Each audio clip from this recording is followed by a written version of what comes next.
Ang problema naman ni Jocelyn, lalo pa siyang kinapos sa pera nang kagatin ang alok na malaking pautang ng isang lending page sa social media.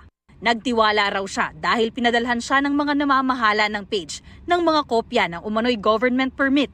Pero bago raw maibigay ang hiniram na pera, First, hinihiling na is collateral, so which we don't have.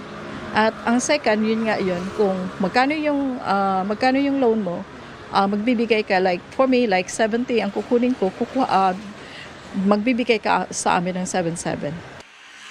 nang makahanap ng pera, nagpadala ng 7,600 pesos si Jocelyn sa pangakong maire-release ang kanyang loan. Pero sinabihan daw siyang mali umano ang pinadalhang bank account, kaya di lumusot ang fund transfer. Sabi niya, in order to rectify daw lahat is magbibigay daw ako ng another 23,100, which I don't have. Ang gusto ko lang